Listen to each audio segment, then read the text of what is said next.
우리가 신앙 생활을 하면서요, 이 건강이라고 하는 거 얼마나 소중한지 몰라요. 사람이 건강하기 위해서는 이 균형이 잘 맞아야 돼요.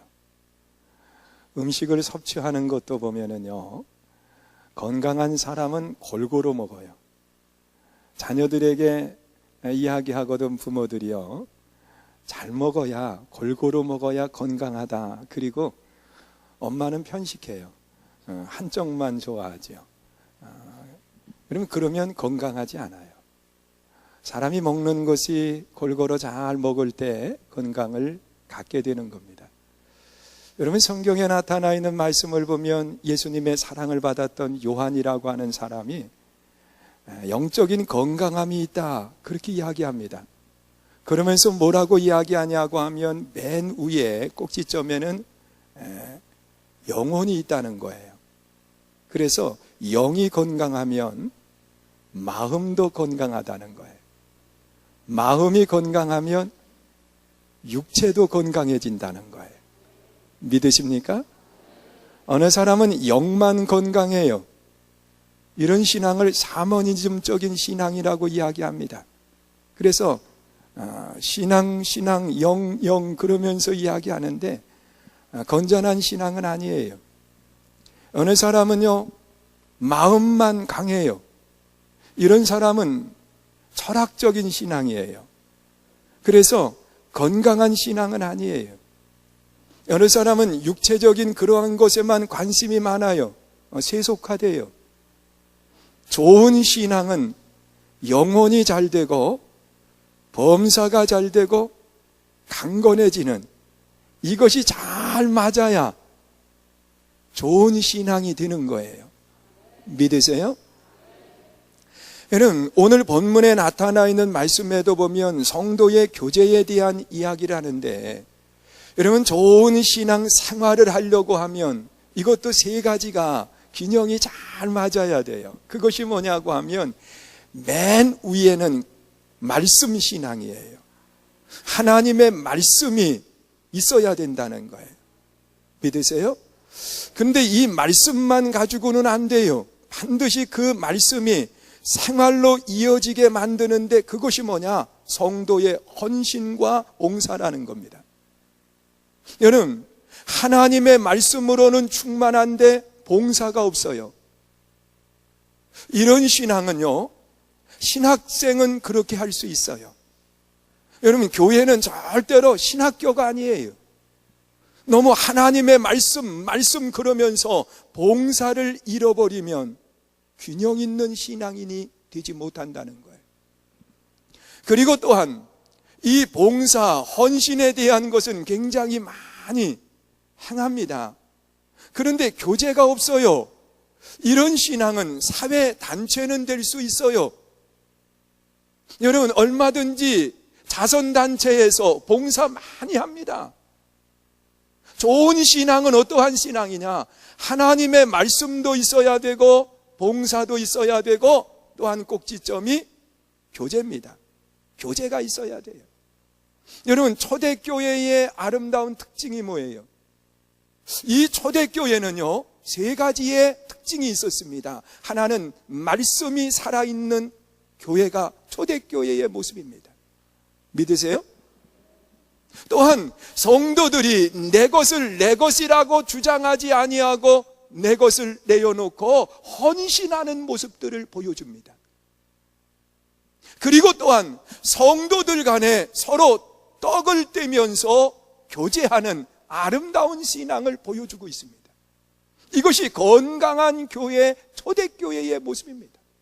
하나님의 말씀이 있어야 돼요. 성도의 봉사가 있어야 돼요. 성도들의 교제가 있는 아름다운 신앙, 이것이 바로 건강한 신앙의 모습입니다.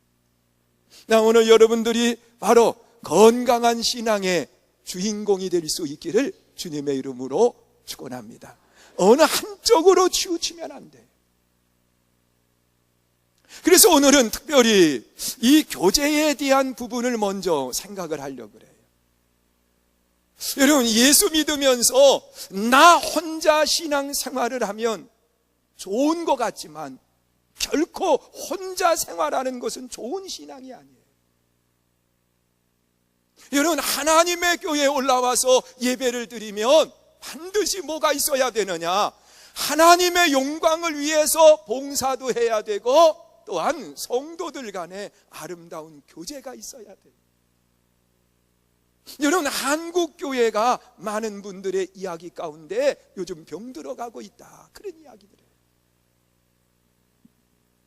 여러분, 여기 있는 분들은 아니지만 개중에 그런 분들이 많이 계세요. 어떤 분이냐고 하면 예배 마치면 얼른 집에 가려고 뒤에 앉아 이렇게 망보고 계시는 분들. 내가 이쪽을 쳐다보는 이유는 저쪽에 계시니까 이쪽을 보는 거예요. 미안할까 봐. 여러분, 예배라고 하는 것은 하나님을 찬양하고 영광을 돌릴 뿐만 아니라 예배가 마친 뒤에 서로의 마음을 나눌 수 있는 교제의 시간이 반드시 필요합니다. 여러분, 사랑의 떡을 뗄 때에 내 믿음이 건강한 믿음, 성숙한 믿음으로 성장해 가는 겁니다. 여러분, 교제를 하는 이유가 몇 가지 있습니다. 성경에 나타나 있는 말씀을 보면 이 믿음이 성장하게 만드는 것이 뭐냐? 교제입니다. 여러분, 성도 간의 교제를 통해서 내 믿음이 성장해 간다는 거예요. 여러분, 혼자 신앙생활하면 믿음이 성장할 것 같지만 절대로 아니라는 거예요. 여러분, 기도를 보면은요, 예수님이 말씀하신 기도를 보면 골방 기도를 이야기하지만 골방 기도는 하나님 앞에 간청하면서 홀로 기도하는 것을 말해요. 그런데 내용은 골방 기도가 되지 말라는 거예요. 그래서 예수님이 가르쳐 주신 기도를 보면 내가 은밀한 가운데 하나님 앞에 구하지만 우리라고 하는 단어를 사용하라는 겁니다. 여러분, 주기도문에 보세요. 우리 아버지 그랬어요. 우리에게 일용할 양식을 달라고 그랬어요. 우리의 죄를 사해 준 것처럼 우리가 죄를 사해 줄 수 있어야 된다는 거예요. 그래서 골방 나홀로 기도하지만 기도의 내용은 우리라고 하는 단어를 쓰라는 겁니다. 왜 주님이 그렇게 얘기하셨을까? 여러분, 신앙생활은 혼자 하면 좋은 신앙처럼 보여질지 모르지만 하나님이 보실 때 아니라는 거예요. 반드시 뭐가 있어야 되느냐? 성도 간의 교제가 있어야 돼요. 할렐루야. 그래서 우리 교회는 예배가 마친 뒤에 그냥 다 흩어져 가지 않고 어디로 내려가느냐? 식당으로 가요. 그래서 제가 이 교회를 설계하고 머릿속에 이렇게 지어야 되겠다 그러면서 마음에 간직한 것이 뭐냐고 하면 룸 스타일의 교회가 아니라 홀 스타일의 교회를 구상을 하고 지었어요. 그래서 이 선교중앙교회를 보면 막힌 곳이 한 곳도 없어요. 한 군데 있어요. 제 사무실은 막아놨어요. 그런데 다른 곳은 다 오픈되어 있어요. 은밀한 중에 앉아 있으려고 그래도 지나가면서 다 보여요. 그리고 이 식당을 잘 보시면은요, 우리 교회에서 제일 좋은 자리가 어디냐? 식당이에요. 거기 앉아 있으면 사방이 다 보여요. 처음에 설계할 때에는 문도 아주 옆으로 미루면 그냥 밖에 하고 통하게 그렇게 설계를 했었어요. 근데 돈 많이 들어서 그건 못한 거예요. 여러분, 우리 한번 생각해 보세요. 이 교제라고 하는 것이 신앙생활에 있어서 얼마나 귀한지 몰라요. 여러분, 나 혼자 있으면 좋은 믿음 가질 것 같지만 함께 할 때에 내 믿음이 성숙해 가는 겁니다. 존 스토트라고 하는 목사님, 또 책을 많이 쓰신 분이에요. 그런데 한날은 이 집사님 한 분이 목사님을 찾아와서 이야기하는데, 목사님 꼭 예배를 드리고 난 뒤에 이 친교를 해야 되는 겁니까? 그냥 혼자 신앙생활을 해도 되는데 꼭 그렇게 해야만 되느냐고 물었습니다. 그때 그 목사님이 아무 얘기도 안 하시고, 그곳에 이 난로 하나가 있었는데 갈탄을 떼는 난로예요. 그러더니 이 목사님이 그 난로에서 펄겋게 불이 붙은 갈탄 하나를 끄집어내서 밖에다 놔뒀어요. 그랬더니 이 펄건 불이 점점 식어가더니 꺼져버리고, 그리고 이 뻘건색이 갈탄 검은색으로 바꿔지는 거예요. 그러더니 아무 얘기도 안 하시고 다시 그 꺼진 갈탄을 난로 속으로 집어넣은 거예요. 그랬더니 이 꺼진 불이 훨훨 다시 타기를 시작을 하는 겁니다. 그러면서 그분이 그 집사님에게 한 이야기가 있어요. 집사님, 혼자도 괜찮습니다. 그러나 내가 식어져 갈 때 누군가가 나를 따뜻하게 할 겁니다. 또 누군가가 식어져 있을 때에 내가 그를 따뜻하게 할 수 있습니다. 신앙이라고 하는 것은 혼자만 하는 것이 아니라 함께 하는 겁니다.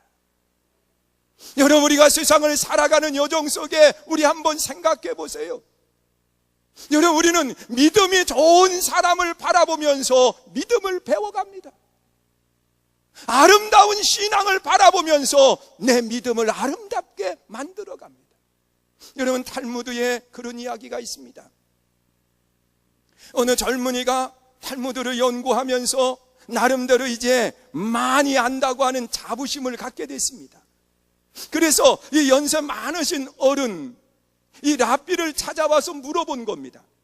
내가 이제 이 탈무드에 대해서 많이 알고 있습니다. 그리고 무엇이든지 물어보면 답변할 수 있는 실력도 갖추었습니다. 그러면서 자기 실력을 자랑한 거예요. 그랬더니 랍비가 아무 말도 하지 않더니 그 젊은이를 바라보면서 내가 한 가지만 물어보겠네. 예, 무엇이든지 물어보세요. 두 젊은 사람이 굴뚝에 들어가서 굴뚝 청소를 했다는 겁니다.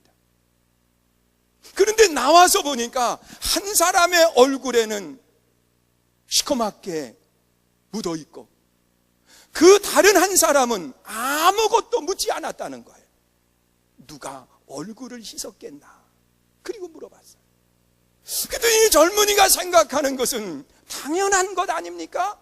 얼굴에 시커먼 것이 묻은 사람이 씻었습니다. 그랬더니 랍비가 하는 얘기, 그러니까 자네는 탈무드를 모르는 것에, 아무것도 안 묻은 사람이 상대를 바라보니까 상대가 검은 게 묻었어요. 아하, 나도 묻었겠구나. 그리고 씻었다는 거예요. 그런데 얼굴이 시커멓게 묻은 사람이 상대를 보니까 깨끗한 거예요. 아, 나도 안 묻었겠지. 안 씻었다는 거예요. 그래서 묻은 사람은 안 씻고 안 묻은 사람이 씻었다고 이야기를 하는 거예요. 그랬더니 그가 맞거든요. 그러니까 고개를 끄덕이더니 다른 거 물어봐 주세요. 그러더라는 거예요. 그래서 또 다시 물었어요. 두 사람이 굴뚝에 들어가서 얼굴을 청소를 했네. 누가 얼굴을 닦았겠는가 물어봤어요. 그랬더니 그거 아까 답변한 것 아닙니까? 안 묻은 사람이 씻고 묻은 사람이 안 씻었지요. 그러니까 자네는 탈무드를 모르는 것이에요. 더러운 데 들어갔는데 안 묻을 사람이 누가 있나? 둘 다 씻어야지. 여러분, 우리 한번 잘 생각해 보세요.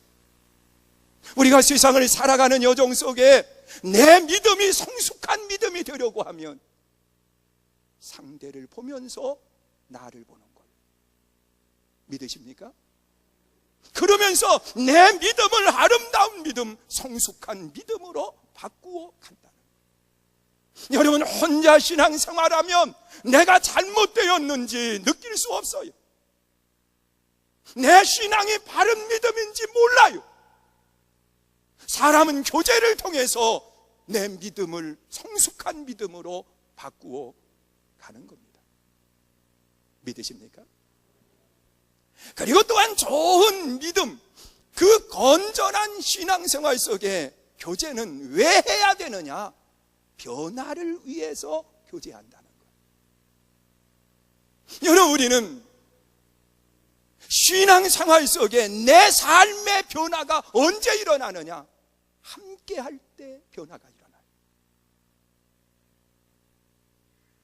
그런데 이 변화 중에서도 좋은 변화는 좋은 사람과 함께 할 때에 그 사람을 통해서 영향력을 받게 되고, 그리고 내 삶의 변화가 일어나는 아름다운 역사가 있다는 거예요.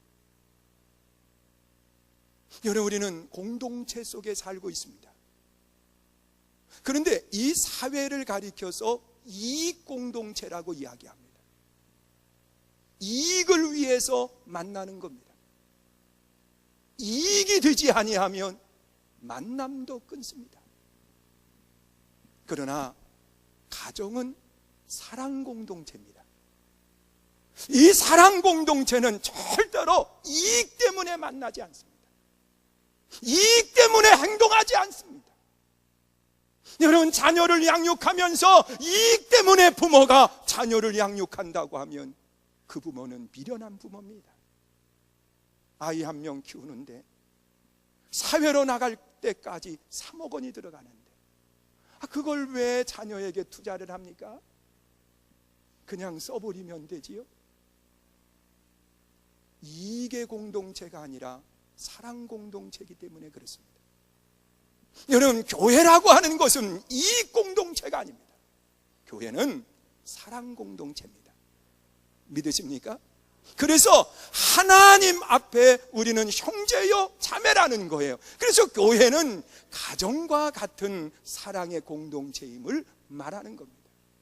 여러분, 사랑 공동체라고 하는 것은 기다려줘요. 사랑 공동체라고 하는 것은 변화될 때까지 용납해 주는 것이 사랑의 공동체의 모습입니다.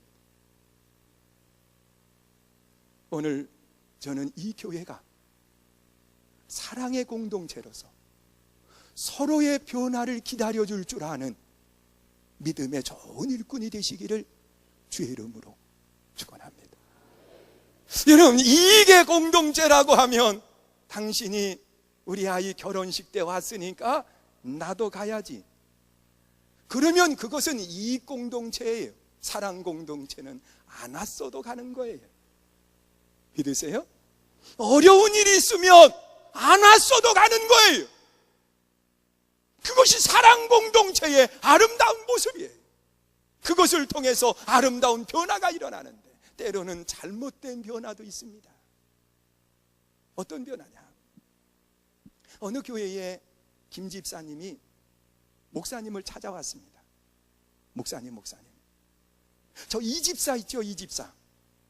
한 달 동안 교회 안 나왔는데 혹시 목사님 알고 계세요? 그렇게 물어본 거예요. 목사님이 모르겠어요? 알지요? 기도했겠지요. 그런데 한 달 동안 안 나왔으니까 목사님 한 번만 찾아가서 권면 좀 해주세요. 그렇게 이야기를 하더라고요. 그래서 이 목사님이 이제 남자 집사님이니까 찾아서 혼자 찾아갔어요. 그리고 많은 대화를 나눈 거예요. 그리고 이제 돌아왔어요. 그러더니 그 다음 주일날 요 김 집사님이 다시 와가지고는 목사님, 오늘도 이 집사님이 안 나왔는데 찾아가셨어요? 찾아갔죠. 근데 왜 안 나왔느냐는 거예요. 그러니까 이 목사님이 한숨만 푹푹 쉬시면서 그 김 집사님의 얼굴을 가만히 쳐다보고 있는 거예요. 그래서 집사님이 하는 이야기야. 목사님, 왜 한숨만 쉬고 계세요? 그랬더니 하는 얘기가, 김 집사님, 내가 미안한 부탁 하나만 할게. 이 전자요 하나만 사주겠나? 물어보더라는 거예요. 뭔 얘기인지 모르죠? 그 이 집사님이 다단계에 빠져가지고 전자요를 파는데 목사님이 설득하러 갔다가 넘어간 거요, 거기에. 아직도 몰라요? 여러분, 이런 변화는 좋은 변화는 아니지요. 여러분, 영향력을 끼치되 상대로 하여금 좋은 변화를 가질 수 있도록 함께하고, 그리고 나눔의 아름다운 모습을 갖는 겁니다. 교제는 나를 변하게 하고 상대를 변하게 하는 게 교제입니다.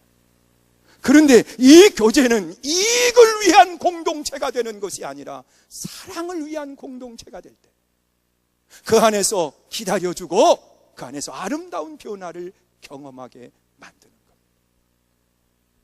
그리고 또한 이 교제는 외로움을 이기게 됩니다.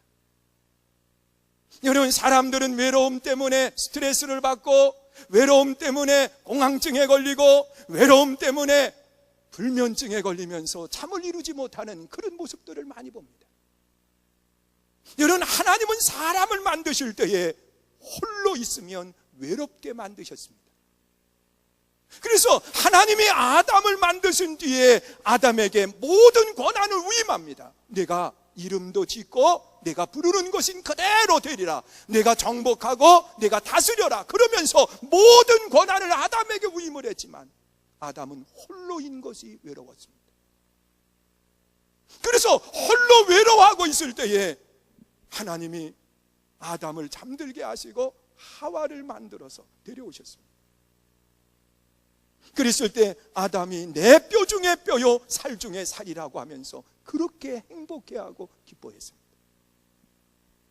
여러분, 신앙생활 속에 하나님이 기뻐하시는 모습이 뭘까? 하나님이 원하시는 모습이 뭘까? 교제를 통해서 우리 삶의 외로움을 이겨나가게 하는 것, 이것이 바로 하나님이 우리에게 주신 복입니다. 사랑하는 성도 여러분, 우리가 신앙생활을 하면서 함께 사랑의 공동체로서 나눔과 베품을 통해서 우리의 외로움을 이길 수 있는 믿음의 아름다운 일꾼들이 될 수 있기를 주의 이름으로 축원합니다. 여러분, 성도의 교제는 믿음을 견고하게 합니다. 성도의 교제는 내 삶을 변하게 만듭니다. 성도의 아름다운 교제는 나의 외로움을 이기게 만듭니다. 그런데 이 교제에 있어서 우리가 해야 될 일이 있습니다. 좋은 교제, 아름다운 사귐을 가지려고 하면 가장 먼저는 낮아짐이 있어야 된다고 말하고 있습니다. 여러분, 예수님께서는 우리와 교제하기 위해서 하늘 보좌를 버려두시고 인간의 몸을 입고 이 땅에 오셨습니다. 빌립보서 2장에 나타나 있는 말씀을 보면 이것을 신학적인 용어로 인카네이션이라고 이야기합니다. 하나님이 육신의 몸을 입고 이 땅에 오셨다는 겁니다. 왜? 죄인된 우리를 구원하시기 위해서, 우리와 교제하고 우리에게 나누어 주시기 위해서 오신 겁니다. 믿으십니까? 오늘 여러분들이 신앙 안에 아름다운 교제가 이루어지려고 하면 나를 내려놔야 돼요.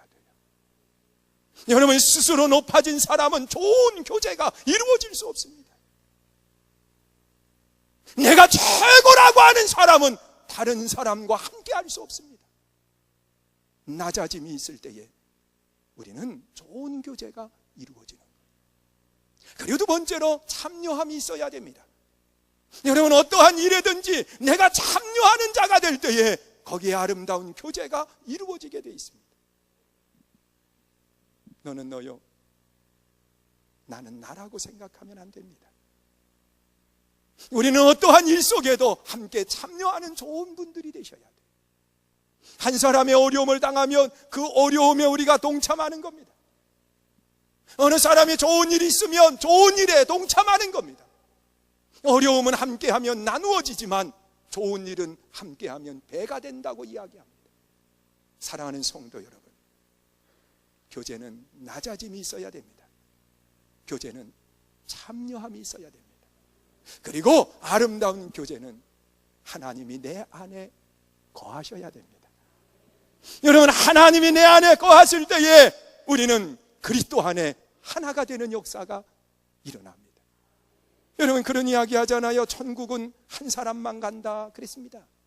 범브란트 목사님이 한 이야기예요. 천국은 한 사람만 간다. 내가 이 범브란트 목사님을 목회 처음 시작할 때 좋아해가지고 그분의 사파를 주보에 내가 직접 그렸던 기억이 있습니다. 근데 첫 번째 주보, 그것이 내가 그린 그림 가운데에 이 지구에 딱 뭐예요? 이 꼬챙이가 딱 박아가지고 그거를 쥐고 있는 그 그림이에요. 근데 아쉽게도 그 첫 주 주본만 없어요. 역사 자료를 이렇게 만들다 보니까 그 주보가 쥐가 먹고 없어져 버렸어요. 아쉽게 말이에요. 여러분, 왜 천국은 한 사람만 가느냐? 우리가 많은 분들이 신앙생활하는데, 그런데 천국에는 내가라고 하는 말을 하는 사람은 천국에 없다. 여러분, 감리교 창시자 요한웨슬리 목사님이 천국에 가서 감리교인들이 왔나 궁금했다는 거예요. 그래서 감리교인 있냐고 그랬더니 한 명도 천국에 없다는 거예요. 그러면 장로교인은 있냐고, 장로교인도 한 명도 없다는 거예요. 그러면 이 종교개혁을 잘못했느냐? 천주교는 있느냐? 천주교인도 한 명도 없다. 그럼 누가 있냐고 그랬더니 그리스도인만 있대요. 예수의 사람으로 바뀐 분들만 천국에 있다는 거예요.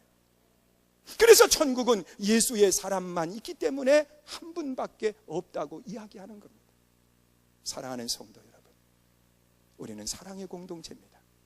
하나님이 내 안에 계실 때에 우리는 아름다운 교제가 이루어지고 하나가 되는 겁니다. 교제를 통해서 우리는 믿음이 성숙해집니다.